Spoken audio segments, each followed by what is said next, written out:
देश के सबसे ऊंचे बांध का जिक्र छिड़ते ही टिहरी का नाम सामने आता है। जी हाँ, वही टिहरी बांध जिसकी बदौलत आज वहाँ के कई गांव और कई लोग प्रभावित हुए हैं। टिहरी बांध बनने के बाद भी इसका हक पहाड़ तक नहीं पहुँचा है। जिस टिहरी बांध को बनाने के लिए लोगों ने अपने हक की जमीनें, मकान, अपना ठिकाना सब दे दिया, वही टिहरी बांध आज इन्हीं लोगों को उनका हक दिलाने में असमर्थ नजर आ रहा है। आज इस रिपोर्ट में हम आपको बताएंगे टिहरी बांध से जुड़े कुछ खास पहलू। सिर्फ उत्तराखंड ही नहीं बल्कि कई राज्यों को रोशन करता देश का सबसे ऊंचा टिहरी बांध आज पहाड़ को उसका हक क्यों नहीं दिला पा रहा है। विकास यही है, कुछ को उजाड़ देना और कुछ को उजाला देना। आपको बता दें कि टिहरी बांध उत्तराखंड के टिहरी जिले में बना है। साल 1972 में टिहरी बांध के निर्माण को मंजूरी मिली थी और 1977 और 1978 में बांध का निर्माण कार्य शुरू हुआ था। हालांकि इसके निर्माण को लेकर सरकार ने पहले से ही मन बना लिया था और इसके लिए कई सर्वे भी कराए। 29 अक्टूबर 2005 को टिहरी बांध की आखिरी सुरंग बंद हुई और झील बननी शुरू हुई। जुलाई 2006 में टिहरी बांध से विद्युत उत्पादन शुरू हुआ। इस बांध का बिजली के साथ ही देश में कई अन्य राज्यों को पानी की सप्लाई करना भी एक काम था।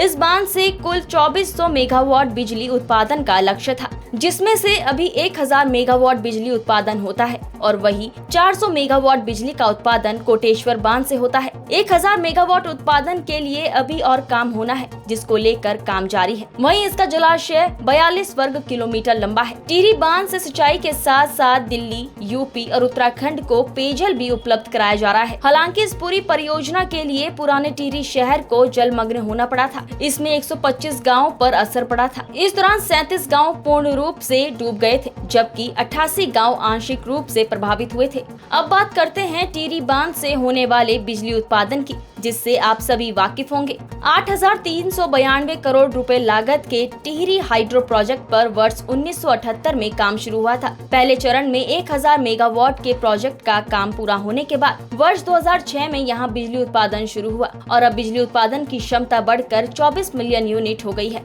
अक्सर बरसात के मौसम में सिल्ट जमा होने की वजह से डैम से बिजली उत्पादन कम हो जाता है, लेकिन टिहरी डैम के मामले में ऐसा नहीं है। बरसात में टिहरी डैम को पूरे क्षमता में चलाया जाता है, जिससे विभिन्न राज्यों में बिजली की खपत पूरी होती है। यहाँ से होने वाली बिजली उत्पादन के बारे में कुछ ऐसे तथ्य हम आपके सामने रखेंगे, जिससे आप खुद हमारी बातों से सहमत होंगे। टिहरी बांध से होने वाला बिजली उत्पादन 90% बाहरी राज्यों को जाता है और उत्तराखंड को केवल 12% रॉयल्टी ही मिल पा रही है। राज्य गठन से ही 25% की हिस्सेदारी मिलनी थी, लेकिन हालात ये हैं कि अब केवल 12% रॉयल्टी ही उत्तराखंड को प्राप्त हो पाती है। आपको बता दें कि टिहरी बांध से प्रतिदिन 10 करोड़ की बिजली का उत्पादन होता है। वहीं टिहरी डैम में बिजली उत्पादन से देश को हर साल 2000 करोड़ रुपए का फायदा होता है। आपको बता दें कि टिहरी बांध आज देश के 9 राज्यों को बिजली दे रहा है, जबकि दिल्ली और उत्तर प्रदेश में पेयजल और सिंचाई के लिए पानी भी उपलब्ध करा रहा है। जिस टिहरी बांध को बसाने के लिए बड़े बुजुर्गों के आंसू बहे थे,